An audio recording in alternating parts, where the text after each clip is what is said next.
Bienvenue Stop Invest, la chaîne des top investissements. Ici, on parle essentiellement d'entreprises de qualité. Avons-nous une opportunité d'investissement sur Paradox Interactive? C'est la question à laquelle on va essayer de répondre en se basant sur les états financiers de la compagnie. Donc, ceci représente uniquement mon point de vue et non un conseil d'investissement. Comme d'habitude, je me réserve le droit de me tromper. Donc, Paradox Interactive ici, c'est une compagnie de gaming. Donc, pour ceux qui ont déjà joué au jeu SimCity Skyline, quelque chose comme ça. Donc, voilà à peu près les jeux qu'ils ont ici.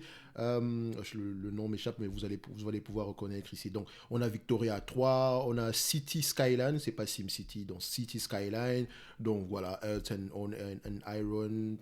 Qu'est-ce qu'on a d'autre ici?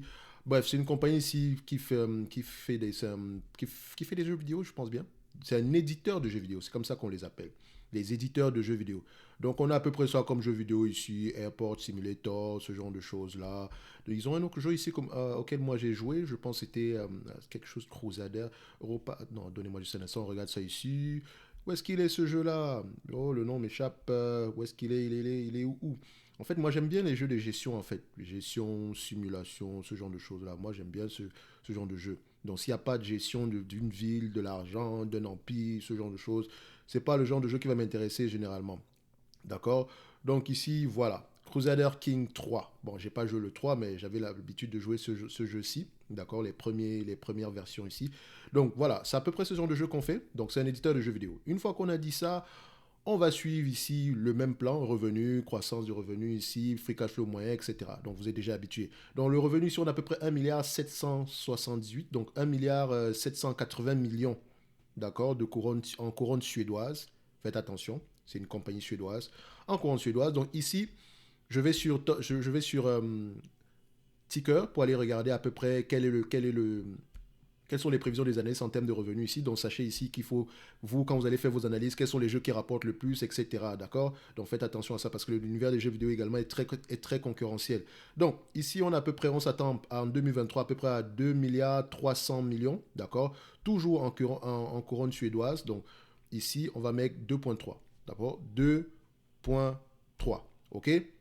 Maintenant, croissance du revenu, si oui, on a une certaine croissance du revenu, d'accord? Mais ici, je ne prendrai pas la croissance du revenu, c'est juste à titre d'information, d'accord? Parce que ici, pour avoir la véritable croissance du revenu sur le potentiel de croissance future, déjà, il faut connaître la taille du marché, qu'est-ce que le management dit par rapport à ça, quels sont leurs objectifs, etc. OK? Donc, moi, je ne mettrai pas d'informations concernant la croissance du revenu ici, d'accord? On sait qu'on a une certaine croissance du revenu, mais voilà, juste à titre d'information, on va juste laisser ça comme ça, ok? Donc, juste pour ceux qui veulent savoir à peu près ici, sur les 5 dernières années, qu'est-ce qu'on a en termes de croissance? Sur les 5 dernières années, on a 17%. Sur les 3 dernières années, on a à peu près 8%. Et sur les 2 dernières années, on a à peu près 1%. D'accord? Donc, la croissance tient à ralentir sur les dernières années, mais la pandémie étant passée par là, donc il faut faire attention également, il faut prendre ça en considération. Donc, on a au moins 5%, ok? So, en termes de marge, ok? Donc déjà avec les marges, je n'ai pas l'habitude de vous le montrer, mais on regarde quand même les marges au bout pour voir si on a à peu près quelque chose de stable. On voit ici que les marges au bout ont tendance à peu près à diminuer, mais la pandémie étant également passée par là, faites attention. Mais avant ça déjà, on avait des marges aux alentours de, donc je mets les marges au bout ici, on met ça sur un an ici. Donc on dézoome un tout petit peu. Donc, attendez, on met le all, voilà. Donc, on dézoome un tout petit peu. Donc, vous voyez on a connu des marges bien plus élevées que ça par le passé. Et là, on se retrouve à 55%, ce n'est pas bon. Il faut prendre en considération cela. Mais pourtant, la croissance est de plus en plus élevée. Est-ce qu'on sacrifie les marges pour la croissance? C'est la question qu'il faut se poser. OK? Donc ici également, on peut regarder en termes de marge EBITDA, toujours comparer les deux, à peu près voir si on a quelque chose qui reste dans la même tendance. Donc ici, en termes de marge EBITDA, ici, vous voyez également qu'on, voilà, ça diminue. Donc il faut faire attention. On a perdu près de 10 points ici, 10% ici. Donc il faut faire attention par rapport à ça parce que rien ne nous dit que ça ne va pas continuer dans le futur. Est-ce qu'on sacrifie les marges pour la croissance? OK? Donc, et déjà, la croissance, elle est due à quoi? Donc ici, en termes de net income, je compare les net income et les free cash flow. D'accord? Et les free cash flow, on regarde et on constate quoi? On constate ici que les net income, les free cash flow sont supérieurs au net income quand on les met sur le même graphique ici. Toujours questionner pourquoi est-ce que c'est le cas. Parce que ici, on va dire, oh, on a des net income bien supérieurs, c'est bien. On a des free cash flow supérieurs, c'est une bonne chose. Mais attention, j'ai fait l'effort d'aller regarder dans les rapports financiers. Comme d'habitude, je vous encourage toujours à aller recoller l'information dans les rapports financiers, toujours. Ok? Vous n'investissez jamais dans une compagnie sans lire les rapports financiers. Jamais. Parce que les chiffres sont bien, mais les chiffres racontent une histoire qui est déjà passée. Et vous, quand vous essayez d'investir ici, les chiffres vous servent juste à quoi les chiffres vous permettent de sélectionner déjà les entreprises qui semblent être correctes en date d'aujourd'hui. Et maintenant, on approfondit en lisant D'accord? Les chiffres permettent de poser les bonnes questions. Pourquoi est-ce que les marges ont diminué? Quel est le potentiel de croissance future? Quelle est la taille du marché? Enfin, ça ne vous donne pas la taille du marché, mais ça vous permet déjà de voir à peu près qu'on a une compagnie assez solide. OK? Même si je reste très quantitatif dans ces vidéos-ci, je vous encourage toujours à lire vos rapports financiers. Si vous ne lisez pas vos rapports financiers, allez acheter un ETF. D'accord? Faites-vous une faveur. Sinon, vous n'êtes pas en train d'investir, vous êtes en train de spéculer. D'accord? So, on va directement dans les rapports financiers ici, au niveau, ça ce sont les rapports financiers de 2021. En 2021, on constate une chose, déjà quand je regarde ici, je me rends compte que ça ce sont les bénéfices opérationnels. Donc les bénéfices opérationnels, c'est avant les intérêts et les taxes. Donc ça, c'est dans le cash flow from operation, alors que d'habitude, on présente juste le résultat net. D'accord? Et on enlève plus la dépense en capital, plus la dépréciation, amortissement et le besoin en fonds de roulement et la variation de besoin en fonds de roulement pour avoir les cash flow from operation. OK? Mais ici, on commence avec les bénéfices opérationnels. Donc, semble-t-il que c'est comme ça qu'ils présentent la comptabilité en Suède. D'accord? Donc, on regarde ici, mais ça donne toujours la même chose à la fin de la journée. Ce qui m'intéresse, c'est cette partie-ci. D'accord? L'entreprise a rapporté près de 250 millions en termes de bénéfices nets. 250 millions en termes de... C'est en couronne suédoise, bien sûr. On le constate ici, quand je monte un tout petit peu plus haut, 250, 270. Donc, on arrive ici. Operating profit, c'est ici, 247. Moins que l'année précédente. Moins que l'année précédente. Donc, ça doit déjà vous devez déjà vous poser des questions. Pourquoi est-ce que ça, c'est 2020-2020? Ça, c'est janvier 2020, décembre 2020. Ça, c'est 2021 ici. Janvier 2021, décembre 2021. Donc, il y a eu moins de revenus, moins de bénéfices nets ici. Pourtant, le revenu également a diminué. Donc, ça peut également être dû à peut-être que la pandémie est passée par là. Donc, faites attention à ça. Ça peut être temporaire. Mais déjà, on a 250 millions ici. 250 millions plus la dépense la dépréciation amortissement. Mais ici, je ne sais pas comment ils font la comptabilité chez eux, mais semble-t-il que le tableau ou bien la partie de dépréciation amortissement, ils le comptabilisent directement dans les... Je pense comment on appelle encore ça? Dans la marge brute, je pense bien. En tout cas, ils vous mettent ici une note. Quand vous voyez une note ou un numéro devant un chiffre ici, allez lire cette note-là. Donc, vous devez lire la note 40 dans les rapports financiers. Généralement, c'est dans les notes qu'il y a les informations les plus importantes. D'accord? So, ici, ce que je veux juste remarquer, c'est que ceci, regardez, il n'y a pas eu de free cash flow. Quand on fait ça moins ça, ça donne 0. Parce que ça, c'est la dépense en capital. Il n'y a pas eu de free cash flow. Or, la dépense en capital, généralement, c'est la dépréciation amortissement. Donc, ils dépensent énormément en capital. Donc, faites attention ici. Donc, il n'y a pas eu de free cash flow. Pourtant, quand vous allez regarder ici, on va vous dire que non, les free cash flow sont plus élevés. Non, les free cash flow ne sont pas plus élevés. Ils sont moins élevés que ça. Même quand on fait la différence entre ces deux-ci, ça donne près de 600 millions. Pourtant, on met 1 milliard. Donc, ici, la véritable rentabilité, ce sont les net income. Prenez toujours les net income, dont je ne prendrai pas les free cash flow. OK? Donc, margin. OK? Margin. Donc, net income margin ici, on prend ceci. Donc, quand on regarde les net income margin ici, on se rend compte d'une chose sur les dernières années ici. Quelles sont les marges? On a à peu près combien ici? Et je le mets ici en histogramme. On a à peu près 30%. D'accord? Sur les 20 dernières années, sur les 5 dernières années, on a 30%.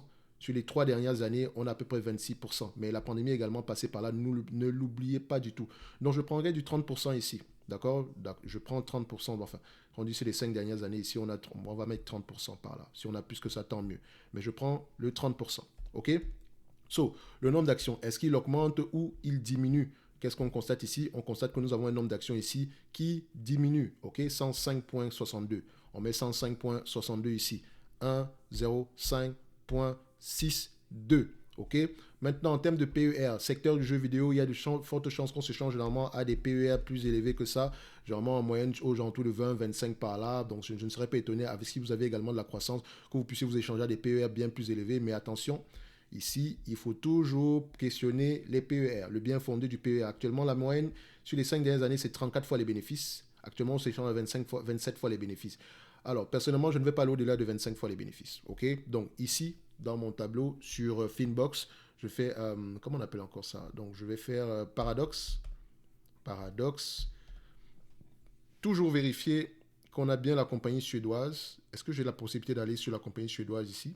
Je ne sais même pas. Ça, c'est DB. Je pense que ça doit être en Allemagne. Non, je ne vais même pas prendre ça ici parce que je n'ai aucune... Non, je ne pense pas. Je ne vais pas prendre ça ici. Je préfère le faire directement ici. On va le faire manuellement. Donc, sachez qu'à 25 fois les bénéfices, je suis déjà assez optimiste. 25 fois les bénéfices, c'est déjà assez optimiste. Donc, je vais le prendre à X25 et X20. OK? On le met déjà ici. X20 égale X25 égal. OK. Maintenant, qu'est-ce qui nous manque? C'est la dette nette. Le niveau de dette nette est de combien ici? Donc, dette, voilà, dette nette, on a combien? Donc, dette nette ici, on a à peu près moins 516 millions. Donc, au niveau de la dette nette, est-ce que j'ai vérifié ici? Donc, on va plus haut, vu que je suis déjà sur les rapports financiers, ça va être plus facile ici. Alors, equity, total, long term, liability, lease. Donc, qu'est-ce qu'on a ici dans les leases? On ne les comptabilise pas. Lease. Donc, current liability, on n'a pas de long term debt ici. Ou deferred. OK. Est-ce qu'on a du cash net ici? Donc, le cash ici, généralement, oui, on a du cash capitalized. Attention. Où est-ce que tu es? Investment in associate. OK. Tax, prepay. OK. Où est-ce que current asset? OK. Some account receivable. OK. Donc, current asset. Investment in associate, donc faites attention, 31 millions. Right to use, property equipment, capitalized development. Donc, attention, je vois déjà ici, peut-être que sur les derniers mois ici, le cash a augmenté parce que, excusez-moi, je suis en train de regarder les états financiers de 2021, je suis con. Bref, déjà, je constate qu'il n'y a pas de dette. OK, donc on va essayer de voir ici en 2021 où est-ce qu'on était en termes, voilà, en termes de net dette ici. Je vais le mettre ici. En termes de net dette, on était à près de 430. Je ne sais pas d'où est-ce qu'on prend ce 430 là, mais c'est déjà à prendre avec les pincettes. Sur les 12 derniers mois, en tout cas sur le dernier trimestre ici, on a 516. Donc faites attention. Je ne vais pas prendre la dette nette ici, vu que je n'ai pas fait la vérification. Je préfère mettre ça de côté. De toutes les façons, la dette nette ici, la différence ici, ça sera à peu près 5 couronnes suédoises en différentiel. D'accord? C'est pas que ce n'est pas beaucoup, mais bon. Je ne pense pas que ça va influencer grandement la valorisation ici, mais vous savez que vous allez aller vérifier ici au niveau de la dette nette dans les rapports financiers. Je n'ai juste pas le temps de le faire ici directement. OK? Donc, on va le faire ici. On va le faire sans la dette nette ici. D'accord? De toute façon, il n'y a pas de dette nette. Il y a plutôt du cash net. C'est ce qu'on peut déjà remarquer ici. Donc, je mets ici 0. Bref, maintenant, 2 milliards 300. D'accord? C'est ce qui est attendu en 2023. 30% de ce montant-là, ça donne combien? 690 millions. 690 millions ici, multiplié par 25 fois les bénéfices. D'accord, divisé par le nombre d'actions à 105,62, ça donne ici 163 $ l'action. Enfin, c'est pas en dollars, c'est en couronne suédoise. 163, ça fait 163. Donc, si on ajoute ici le différentiel lié au cash net ici, ça fait 168. OK? Donc, ça n'a pas grand-chose. Maintenant, à 20 fois les bénéfices, vu qu'il n'y avait pas de dette nette ici, on va juste diviser ici par 25. On le multiplie ici par 20. D'accord? Vu que je n'ai pas enlevé de dette nette, donc ni ajouté de cash net, donc ça reste la même chose. Donc, ça fait ici 131.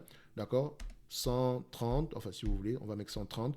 Donc, en date d'aujourd'hui, l'entreprise est légèrement surévaluée, mais attention, il faut prendre en considération la croissance future. Donc, moi, je dirais que techniquement, on va se dire qu'on est correctement évalué en date d'aujourd'hui. C'est vrai qu'il y a un différentiel entre les deux ici. Donc, si on prend le 200 ici divisé par 160, ça fait à peu près aux alentours de 25% de différence ici. Mais voilà, il faut prendre en considération la croissance future. Si on regarde ici, les analystes s'attendent à avoir une croissance, en termes de croissance ici, ils s'attendent à peu près à avoir 3 milliards d'ici 2026. Admettons qu'on arrive en 2026, tout se passe bien, on a le 3 milliards. Admettons, je dis bien admettons. D'accord, fois 30% ici de marge bénéficiaire, multiplié par 25 fois les bénéfices, admettons qu'on est très très sérieux, divisé par 106 millions d'actions. J'ai 106 ici, je vais mettre 106 pour faire simple, ça fait 212. Donc, on est correctement évalué. Donc, ici, il n'y a pas grand-chose. Ici, même si on prend en considération la croissance future, enfin, potentielle croissance future par rapport à ce que les analystes disent ici, je pense que, voilà, au prix actuel, ce n'est pas exceptionnel. OK? Donc, idéalement, on aimerait avoir ce genre d'entreprise autour de 100 $,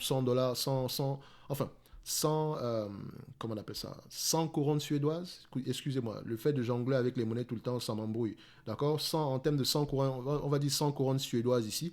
So, ceci n'est que mon avis. En termes de dividendes, on n'a même pas besoin d'aller vérifier le dividende ici, il est assez safe ici. D'accord? Il est très safe. Donc 0,05% ici techniquement.